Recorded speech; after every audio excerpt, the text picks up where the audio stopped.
YouTube. Hey man, look man, it's not that hot today, so I'm gonna step out. Like fuck it, I'm gonna step out like fuck it, man. But look, for all my One Piece fans, you know, today we got the class that will divide the One Piece world. And big shout out to O'Hara. He's a good YouTuber. He's one of the guys I come to whenever I want to watch like not read because I don't read manga, but whenever I want to watch, explanation videos about the manga, I search up O'Hara. I ain't gonna lie, but hey, let's get straight into it, man. Splitman's Fire of Uranus at max capacity? Whatever it is, I'm here for it, but something is happening for sure. Emo has straight up declared war, and in doing so, said some pretty wild I can't things. wait. They're One saying Piece the is coming world back has next month, bro. choices to Oh god, obey April 5th. or I can't to wait. die. The ancient history between Emo and their enemies Nika and Nidhogg is becoming even clearer now, and despite the Holy Knights getting absolutely wrecked recently, Emo is still down to just solo Elbaf with whatever tricks they're still hiding, and a lot of other stuff we very obviously haven't seen yet. And whatever these really are, will divide the world? Which could mean a lot of things, obviously, and one very strong possibility is gonna be just... Also, very quickly, if you watch my chapter review here, which was very fun, Chopper Forest got all the way. I'm back. I did a road trip with my parents, for a week. We went from Tokyo all the way down to Hiroshima and back. I've been drunk. This is about the anime. all the crazy scout thing. Have the one very strong possibility is gonna be Domi reversing half the planet, basically. So let's take a closer look at Emo's declaration of war here and see what it might mean for Elbaf and the final war and just the ending of One Piece altogether. Obey me or die. Nika, Nidhogg, our battle will divide this world. Shouldn't have done that voice. All three parts of this crazy statement may have some huge implications for what could be coming next in the story. In fact, I think that if you read a little bit deeper here, Emu is hinting a lot about how this battle and the final saga overall are actually about to go down. First up, we have the obey me or die thing. Emo is basically drawing a big red line in the sand. In the tree, the world. Listen, I don't know where the line is, but there is now a clear divide. Is it the red line? Is the red line that they're drawing? Anyway, you're with me or you're against me is the very clear and basic message. You're with me or against me? Finally ready to just plunge the entire world into a final war, throw that good old order that they've been working towards for such a long time out of the window, and to perform this next great cleansing and get rid of anyone that doesn't have complete loyalty to the Celestial Dragons, and most importantly, to them. It does sound like they're just ready to sink the world beneath the ocean once again, alongside with every single pirate, revolutionary, and just nation and country that won't fully bend the knee. Numero dos. The Great Mu calls out Nika and Nidhogg by their name specifically. Two of their ancient enemies, it seems, and despite Nidhogg's very seemingly crazy and overwhelming strength, Emu doesn't seem super fazed by their arrival whatsoever. And for as much as Emu is constantly shook by Joy Boy, this kind of feels like the first time they've seemed to care about or even acknowledge Luffy's existence at all in the story, period. Basically, they've been through this fight before. Somehow, they've won this fight before back during the Void Century, and it very much seems like Emu's been waiting for Nidhogg to finally show itself again for many, many years, almost like this dragon very concernedly is a part of Emu's big master plan. Maybe they were hiding it for a reason on Elbaf, But of course, the wildest thing has to be part 3 here. Our battle will divide this world. This feels to me like I hope Loki don't switch up, bro. Why is the world, even if he don't like become a permanent member of the crew, I hope he don't switch up, bro. World at all, but something else. Like, I don't know, a sun, a star. Is Emu referring to themselves here, since Emu has constantly been called the world by other people? Are they gonna divide themselves in some way or form? And by dividing the world, is it really just as simple as just kicking off the final war and setting two sides against each other? Or is it something way, way bigger, like literally splitting the world in half? So many cool options here. But before I dive into exactly how Imu intends to divide the world, I kind of want to talk about why exactly Imu is so confident apparently here in the first place. Something I am honestly sweating balls about, like, ever since I've read it. Because let's be real, Imu's side is losing this conflict pretty badly right now. Very badly. Like, they Domi reversied a ton of the giants, which seemed very scary at first, but they're getting flipped back to the good side very easily and very concerningly quickly. Even Chopper is one-shotting demon giants back to normal, which does seem to hint at a big Chopper upscale and reveal about his true devil fruit.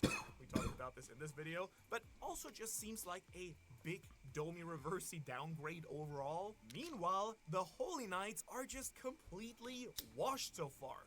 Their mortality and regeneration abilities seemed like this completely unbeatable, unstoppable force that we couldn't deal with. Like, these guys were built up a ton in their introduction, with Monkey D. Dragon saying the real battle won't start until these guys actually make their move. But in both the God Valley flashback and right now here on Elbaf itself, the Holy Knights are just getting clowned on very hard by basically everyone. Chopper!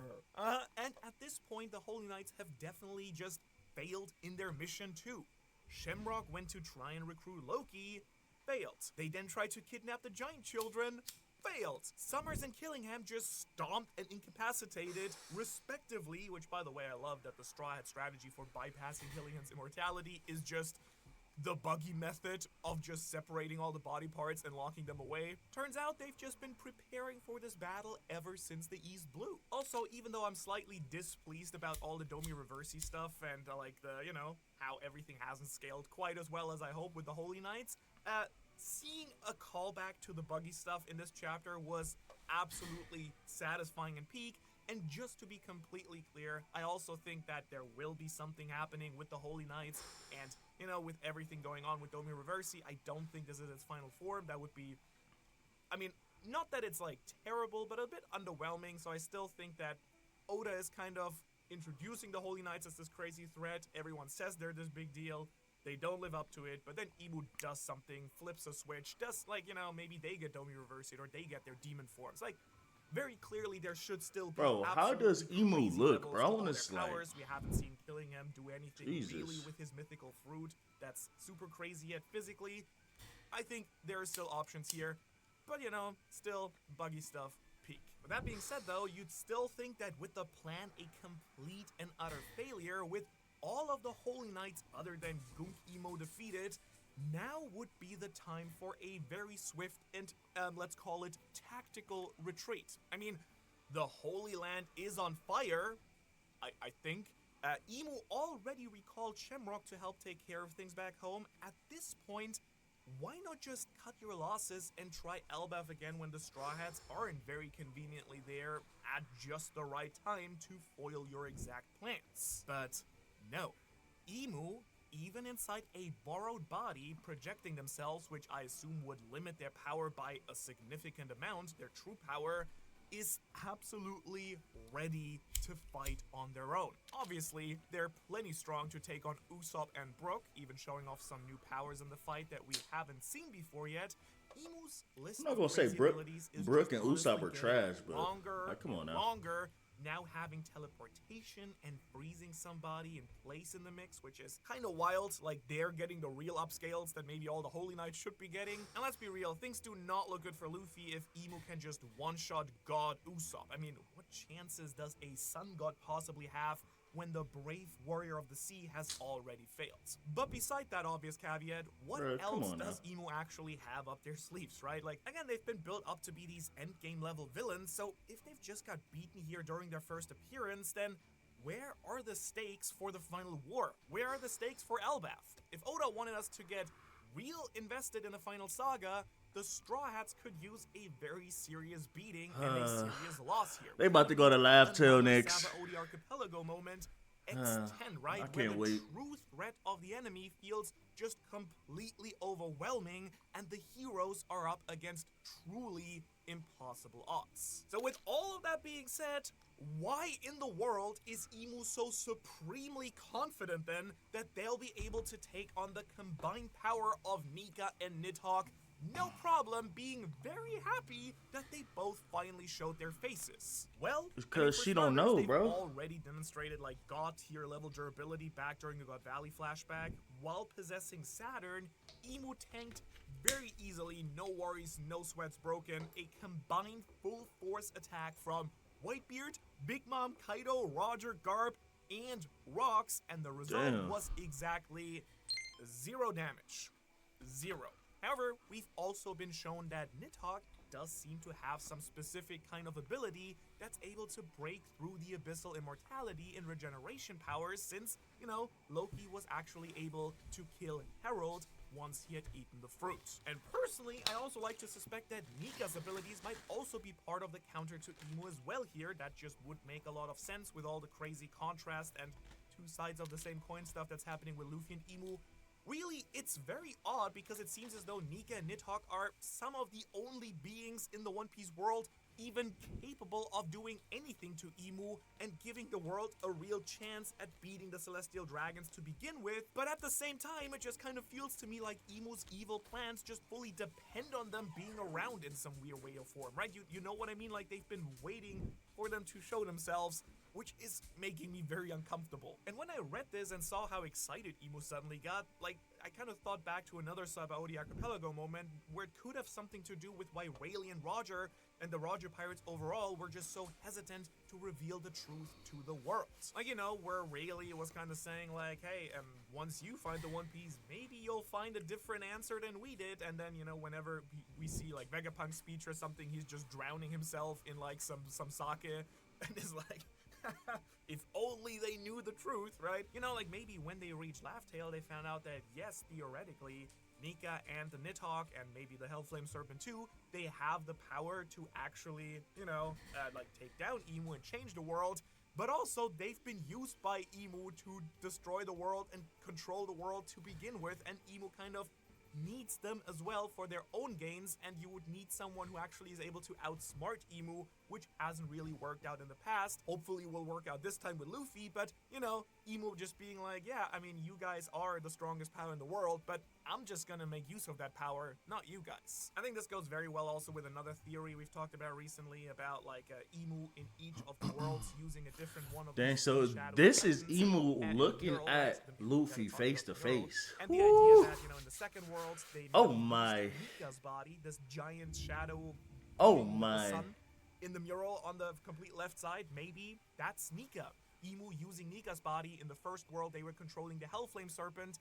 In the third world, they might just be using Nidhogg, aka Domi reversing or controlling Loki. And this actually kind of feels a little bit similar of how we view the ancient weapons God. too, because maybe the One Piece as I don't well wanna as see Loki that. and Luffy's Devil Fruits have the capacity to save the world, but also destroy it, right? It kind of fits in very nicely with how Nika is viewed both as a liberator and a destroyer in the story. Now, the biggest ace inside of Emu's sleeve might be one that I've already speculated on before, because it's the same strategy that they pulled at God Valley, Domi Reversi. I mean, yeah, Zoro's having no problem right now flipping back the standard issue, like, Domi Reversi Elbaf Giants, Sliced his whole head. Jesus.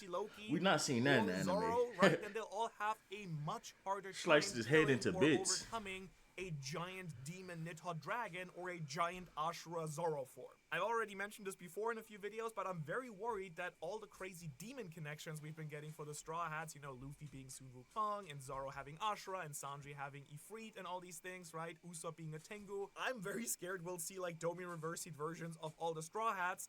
If it happens on the good side and they fight for Luffy and that's just power-ups, great. If that's, like, Oda setting this up for them to just be turned into demons by Emu later on, very, like, scary. I don't want that to happen, kind of bro. cool if it would happen anyways. And if Kinda anything cool. like that would happen, Luffy would probably be the only one you mean by even that? remotely capable of putting up a real fight, and even there, I kinda don't love his chances if Nidhogg gets a full-on demon boost. Sure hope that Luffy likes getting stepped on as much as you and I like getting stepped on. No? Alright. Well, this also plays into the fact that it feels like Emu has been waiting for Nidhogg to show itself for many, many years, right? They've got some ancient history with Nika and the Nidhogg, and it's almost like now that Nidhogg's been finally revealed and the Nika fruit has finally been eaten and awakened too, that's what has truly allowed Emu to finally put the final steps of their plan into real action. Almost like it's like an oops thing, like, we thought we were doing the good thing, but it actually just helped our enemy. And once again, we've just said it, but just to drive the point home, I'm pretty sure that Emu might have won during the Void Century and even in the first world by turning some of these most powerful characters against one another with Domi Reversi specifically. And another terrifying example, other than Domi reversing Nidhogg, would actually for him to do it against Nika. We haven't talked about this option yet, turning Luffy against his own crew and everyone on Elbaf temporarily, but that feels a little bit less likely to me. It's one of the only ways that I can see them actually beating the insane combined might of Joy Boy, the Great Kingdom's allies, and probably 2 or 3 of the ancient weapons 800 years ago. Zoro for sure doing that. Second world, but will Luffy if that was to ever happen, like I would want Zoro to be the one to defeat Luffy. That would be a good ass fight. And actually, speaking of the ancient weapons, since we've been mentioning them, another much less likely way I could see this all playing out would be if Emu actually summoned Uranus to this location and just straight up tried to wipe Elbaf off the map altogether. Now, the reason I'm saying this sounds less likely is not because Emu wouldn't do it, it's more that it seems like they really love the idea of turning most of the giants into their soldiers, into their own army, but on the other hand, counting on the Holy Knight's regeneration abilities, and you know, if you've done reverse some of the giants, you can just wait for the regeneration to kick in and just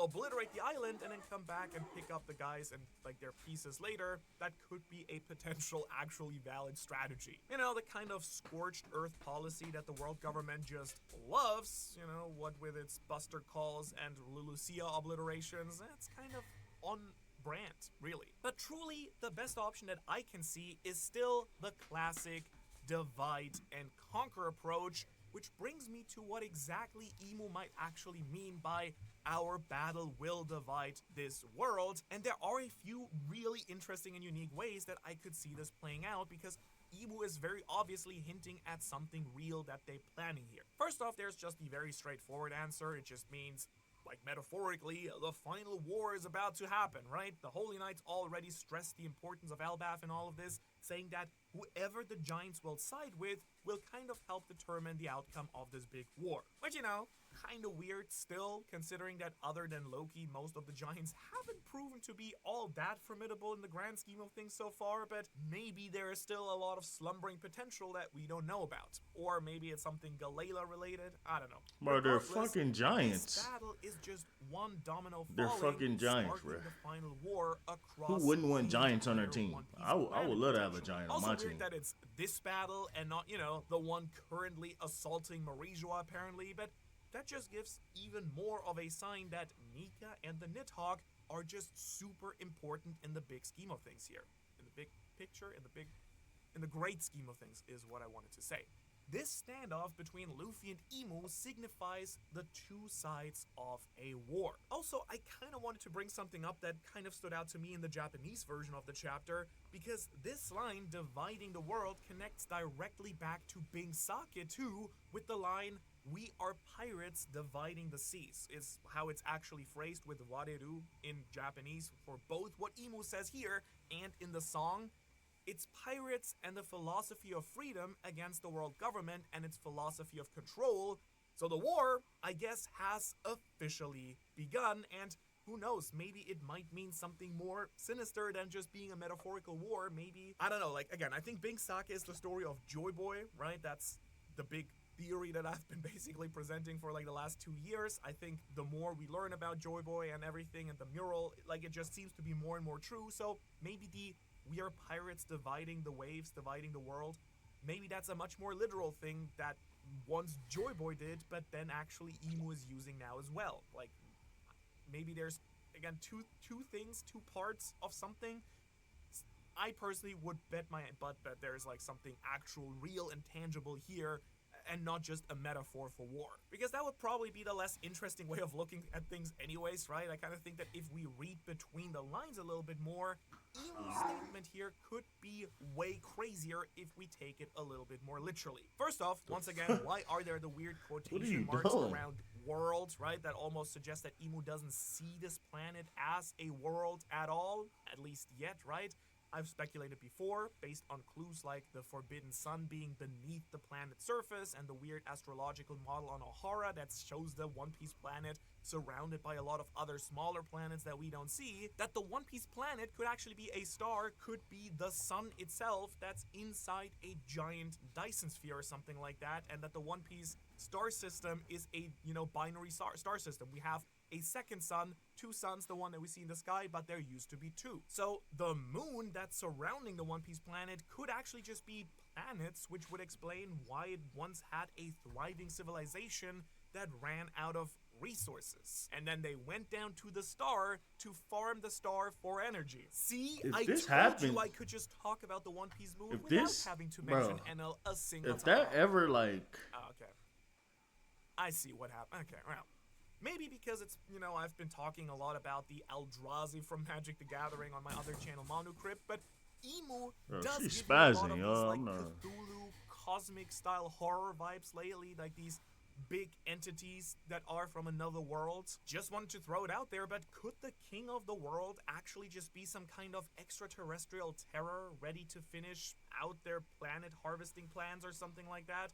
We speculated about this before, that maybe the different worlds we see in the mural and in the Harley text might actually just be different worlds, literally as in different planets, and each single one got destroyed by Emu, and they just hopped onto the next world trying to build whatever they're trying to build there. That might be why we don't see more planets or moons or whatever they are, going around the One Piece world as we see in the model on Ohara, because all these worlds have just been obliterated and destroyed. And so on that same planetary scale, if we dare think that big for a moment, does dividing the world literally just mean cleaving it literally in two? Will they cut the planet in half to get the delicious forbidden sun at its center? I mean, no. In a way, the world is already divided into, well, I guess like 4 parts technically. The red line cuts it in half one way, and then the grand line cuts it in half the This is the One Piece world? Jesus. other, so the world is already kind of pretty divided. But things get a little bit weirder when we think about how Emu is the world. Rox and Blackbeard both seem to refer to Emu as the world, which partially kind of seems like a metaphor for Emu's position as the secret ruler on top of everything in the One Piece world, but also seems like more than that. You know what I mean? Like, I guess what I'm trying to say is there some level to Emu's statement where they're saying that this battle will divide themselves? I mean, right now, Gunko's body itself is pretty divided. Two consciousnesses, consciousnesses? Is that the plural? I guess. Two consciousnesses are within one. One, of course, belonging to Gunko, who's still in there trying to break free and resist and reconnect with Brook, and Emu, who's just absolutely seized control of the body. As far as we understand it right now, at least, Emu's covenants and contracts do all pretty much seem to be about dividing themselves and their power and giving it to the contracted Holy Knights. The way that Herald's deaths seem to cause damage, Emu makes it feel like the Holy Knights' power are because they're literally being imbued with a piece of Emu's own soul. I mentioned this in other videos before, but it does feel a lot like the Horcruxes from Harry Potter, where Emu's main body can't be harmed or destroyed unless all of those pieces are destroyed properly first. So does Emu mean that they plan on splitting their soul again during this battle, perhaps putting a part of themselves into the Nidhogg and forming the same covenant that was broken with Loki's father? But my favorite option, I think Emu's about to Domi reverse half the entire One Piece planet. Like, I mentioned with the whole turning Nidhogg against everyone idea, Emu just loves turning loved ones against each other. They prefer if she does that, just watching the that would be. burn and tear I don't. How do you? as opposed to getting their hands Bro, dirty. no way, bro. Honestly, That's too much animating. Very super annoyed that they have to possess Gunko here to begin with. What did they actually do on God Valley, right? turned rocks into a demon and made him hunt down his own clan members, including his own wife and son, and before that, it was his family that was chasing after him.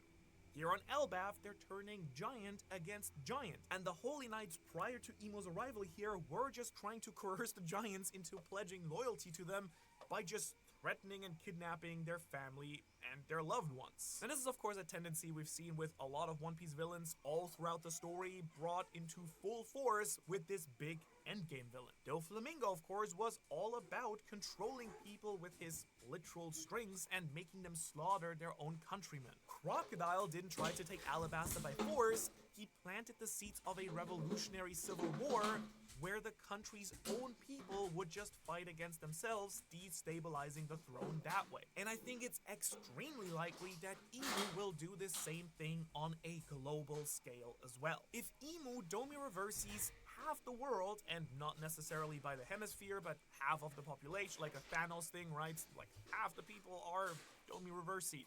Like, it would spark terrible civil war in every nation across the world, basically leading to a great cleansing, like that way, without flooding the world. And most countries aren't anywhere near Elbaf's level of preparedness to take on their Domi Reversi counterparts. Like, the Elbaf people, they think it's kind of cool and fun to decapitate their neighbors. In most countries, though, the average citizen, I think, wouldn't stand a chance against their demonic friends and family. But maybe Emu wouldn't even target half the world in that way, randomly. Maybe instead they target anywhere that happens to be flying a pirate flag.